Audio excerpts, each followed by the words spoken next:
Hey, welcome to the Nicci podcast. This is a space that I created to explore businesses and the journey they take when catering to a niche market. So if you're feeling a little bit niche today, sit back, relax, and enjoy the show.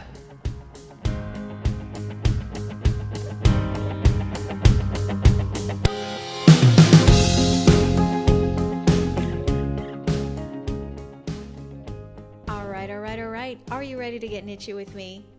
I said, are you ready to get niche with me? I'm so glad you are. I'm so glad you stopped by. My name is Renata Jernigan, and I am your hostess for today. I am getting to interview a dear friend of mine. Her name is Tabitha Benway. She owns a company called Lean Body Wisdom. Tabitha is a beautiful woman, an incredible soul, an amazing mother, and she has also managed to create a niche business for herself by guiding women to their best selves through an amazing body. So I can't wait for her to share a little bit about her journey, her tips and tricks on going absolutely niche. Without further ado, hi Tabitha. Hi Renata, thanks so much for having me. Absolutely, I'm so excited. All right, so tell me, what is your niche? So I help spiritual women connect with their body so that the foods that they eat and the ways that they live their life, their lifestyle, leads them to a lean body so that they never have to think about what's the right thing to eat, did I work out enough, and they can easily lose weight and stay at a weight that they love while living an expansive life that they're excited to be in. That is so powerful and extremely niche. So tell me a little bit of how it all began. Actually, the beginning of my story is pretty funny. I was actually a cheerleader who was going to go teach cheerleading when I was 18 years old, very young. And the gym that I walked into said, we don't need a cheerleading coach. We need a gymnastics coach. And I, tumbled and spotted tumbling and knew all about that. And I was like, well, I don't really know gymnastics. And they were like, it doesn't matter. We'll train you. You have a background that's similar enough that we'll be able to train you. I was like, wonderful. This will be perfect. So I spent years doing that, years training and years teaching, starting, with the basics and then moving up till I was teaching competitive gymnastics. And what stood out to me the most was looking at a little girl's face when she got a skill that she didn't think that she could get, and she would light up. And I was like, yeah, it just lights you up to be like, yes, you did it. Look who you are. Look what you did. And there's just nothing like getting to help someone to get there. And so the beginning of the journey was that, believe it or not. And I started, when I first started, there's always, when we look at our path, there's always remnants of who we are from the beginning. 13 years ago, it didn't look anything like it looks now, my business. Right. But the piece that has always been a part of it that I'm able to look back on now is women's empowerment. Like, I've always been passionate about the same thing that I'm still passionate about now. It's just the way that it looks on the outside is different. That's the common thread that is in my business. And every time it changed, I would be so embarrassed. Right. I was embarrassed that, that it wasn't the right fit when I opened my little gymnastics, my own gymnastics thing and was teaching. And I realized this doesn't fit a parent's lifestyle. I had kids, and, if I'm teaching in the afternoon, I can't be with them. Right. And so I realized that wasn't the best fit. And so I was so embarrassed, when I stopped doing that and I changed the business again to something else. And it's amazing now that I get to be okay with that, being my journey and knowing that even today it may change again. And when it does, it means I'm becoming more niche. Right. I think it's just a lesson for anyone listening, because even if it's taken you some time, or it's not, or you're not there yet, or you're not exactly sure, that's okay, right? Yeah. That's okay, because it is a journey, it is a path, and it is okay to say, you know what? Maybe this is not it.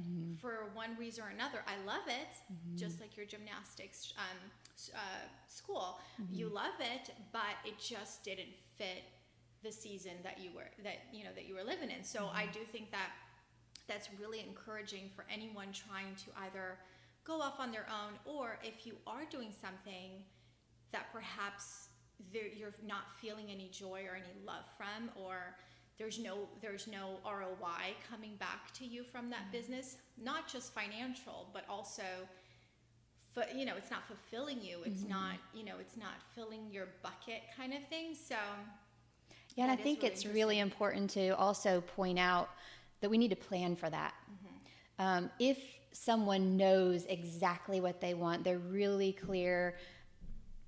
It's hard to be that way in the beginning. Right. It's hard to have that in the beginning. But so often what people do is, they make this huge financial investment and they go all in.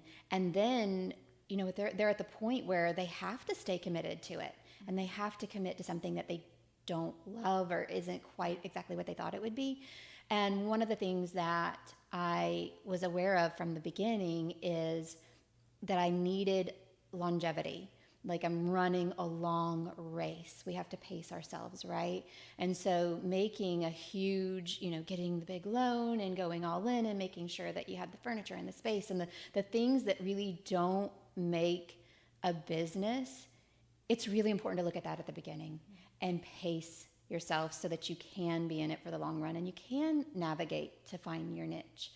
Because finding a niche is, everybody talks about it, right? We keep hearing niche is rich, broad is broke, and it's very important. But the perfection, which I'm usually not about perfection, but I would say in this moment, the perfection of finding the niche that is you as an individual is a journey. And if you allow yourself to go on that journey, in the end, when you are completely nichy, right. It's going to be completely you. And the genuineness of that is what's going to attract people to you, as well as the nichiness of what you're doing. I love it. She's being all nichy. I love it. Thank you. So tell us a little bit about your journey after that. So finding that space and realizing, this is not exactly where I want to be, and moving forward from that point on. From there, I had created a specially designed hair curler that I was having patented, and had started the business actually by name that I have now, which is called Halo Gorgeous. And again, my passion was, women love feeling beautiful, and when we feel good in our skin, it translates into everything that we do. And so providing that for women, empowering women was again, yes. where that thread showed up. But again, in that journey, I realized, patents really, you don't know if you're going to get the patent in the first place. So that's a long journey in itself. And then once you get the patent, having someone that's going to pick up the product or creating a whole manufacturer for the product and getting that out was just a journey that I realized I wasn't passionate about. I was passionate about the reason I was doing it, but I wasn't passionate about the process. But again, I have to look down the road of what the whole picture looks like. And I should have done that in the beginning, but I think we all have that journey. Right. You might have not been able to totally find it if you, right? Yeah. If you were looking, you were passionate. Right. And it sounds to me that you are a creator, right? Mm-hmm. So it feels that you allow that passion for creating something to really drive you at first, mm-hmm. and you live in that space for a little bit, and then you realize, wait, I need to move from here. Yeah. And we think that we have to have this beautiful finished product when we start our business, but if we think about it like an artist, right? We're creators. We are creating businesses. We're creating, new wonderful things for the world.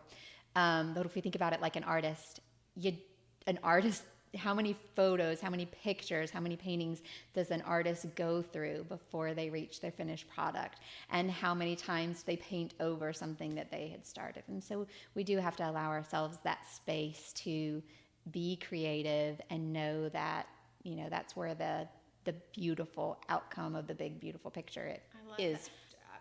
Thank you for sharing that, because I think that's so important to anyone listening, that if you think of yourself as a creator, as someone that is building something, creating something, and it will not be overnight. And there could be a chance that you might have to start over. There could be a chance that you might have to take it down and rethink it and look at the big picture and then keep going. And look at it as an artist, because you're right. I mean, I think creating a business, especially a niche business, something that is very specific and just it does take time. It takes commitment and some stamina. I think, right? Yeah. Because you have to stay. Something you have to stay in it. I'm going to go just say something really quick that my business coach says or said one time, and I was like, oh my gosh. She said, you cannot fail. She said, you can quit, but you cannot fail if you keep going. Right. I think when quitting is not an option, it actually simplifies things, don't you think? What got you to that space, to want to speak to these women that were looking to improve their bodies, to improve themselves? How did that happen in your personal life? How did you get to that space? In my early 20s, I was cutting carbohydrates and I was running, and I'd finally gotten down within my healthy weight range, but I was miserable, like totally miserable. Like all I was thinking about was exercising and what I was eating, and people would come over and we'd order pizza and I'd pick off the toppings because I couldn't eat the bread because it was carbohydrates. And I remember going, oh my gosh, I can't live like this. And I took a break from all of the exercising, working out. Within a few weeks, I was like halfway back to where I was. It just seemed like it happened so fast that I was like, wow, this is not sustainable at all. Somewhere along the lines, I started to really care more about my life than getting it right. Okay. I cared more about just loving the experience of being alive than I did about eating right and working out and getting this perfect body. And that journey took a few years. It came in the form of, having my children and, knowing that my body was amazing. Like as women, our bodies all bodies are amazing, but as women, we're even more amazing. We are. All I'm saying. Right? You have a child and you're just like, whoa, my body just did that. Like, how did that happen? Yeah. Yes. And I started building a relationship with my body that was around love and respect and gratitude. And that relationship changed my relationship with food. When I would eat, it became more about, I want to feel good when I'm done eating this. Whether it's the right foods or the wrong foods or it's on this list or on that list didn't matter anymore. It was just about, I wanted to live a life that felt good. It's a journey even up until today of the way that I treat my body. But that journey is definitely what brought me into my niche, which is, again, helping women really connect with their body so that they can lose weight easily and still enjoy the life that they came here to live. It's about making a deep connection. And this is great that we're having this conversation because, again, this is about getting nichy. Right. And getting nichy means that we dive into these little pieces that are hard to pull apart, because we know the heart of what we're saying, but putting it into words so that the person who wants this message, whatever your message is, takes time and it takes effort. And it's not, even when you think you know what it is, it can go deeper. It can get more nichey. Yeah, it's interesting because I think all of it is valid, like you're saying, in creating a niche and staying enduring in business and being able to be true to yourself. If you are thinking of creating a business or getting nichey within your business, and you need to be present and you need to be wholeheartedly just ready for that commitment that you're about to do, and being able to also be in peace with the other decisions and the other portions of your life. And we've talked a bit about how choosing a niche and honing in on that niche is really important for our marketing. So for instance, if I just said I work in weight loss, then people who want to lose weight and want a specific diet plan and want a system are going to be really frustrated working with me, because that's not what they're going to get. Right. So not only does it help them to know that you're speaking to their need, but it also draws the people that are actually going to be great clients, like the raving fan. I agree with that. You mentioned a little bit, just briefly, that you have a business coach that you've been working with. Yeah. How long have you been working with a business I've coach? been with my business coach for just under a year. It's Shanda Sumter, and she has Heart Core Business. So you can find her on Facebook and see some amazing videos on what she teaches. And what made you decide to hire a coach? Because I'm from a completely different school of thought. I refuse to spend money on anything, and I will just YouTube my way into knowing something, and it takes me probably much longer than it will you to find or to get, because I'm like, nope, no, I can do this myself. I got this. Yeah. So how did you get to that space of, okay, I think I want a little bit more inspiration. I want a little bit more wisdom. I want someone to kind of guide me. How did that come about? Well, the specifics was I had created some videos about, the topic that my niche that I've honed in even more now. But I had created some videos about the information that I was teaching and was super excited and was all ready to, run the Facebook ads and get it out and, start. And I hit send on a Facebook ad, and I had run Facebook ads before. Okay. This wasn't the first time, but I guess, something changed with the algorithms or whatever happened. I ended up, they tell you how many people should see this by the end of the day.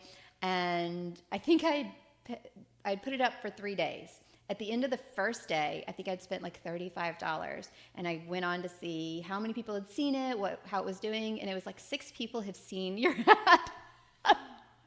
I was like, oh my gosh, I need to go hire that lady that I've been watching on YouTube. Oh, there you go. Yeah. And I did, and she's fabulous. And that's the thing with a coach is we can go so far, but if we really want to press into it, we need to find it in the budget and the right person, find the right coach for what our need is to get us further and faster.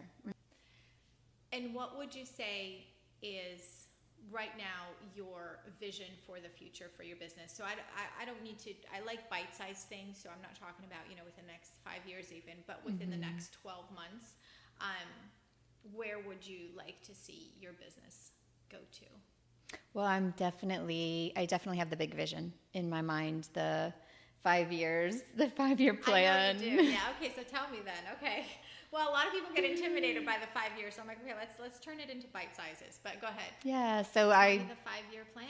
Yeah, a retreat center where we have retreats for all of the women that have are now feeling amazing in their bodies, and they get to come and have experiences that allow them to begin to actually own the skin that they're in, the body that they now love and that feels amazing. I love it. I think it's also important when creating a niche business, knowing your why, figuring out who your audience is so you can market to a very specific group, and also having a long-term vision of what you want to do in your business. If you want to know a little bit more about Tabitha and her amazing business, please check out the links below. I'm going to link all her social media and website so that you can keep the conversation going with her. Tabitha, thank you so much for giving us a little bit of your time and sharing your journey. I hope you come back. Thank you. It's a pleasure being here. Thank you. To anyone listening, you know how I'll finish this. Get out there, get inspired, do amazing things with your business, with your life, and stay niche-y.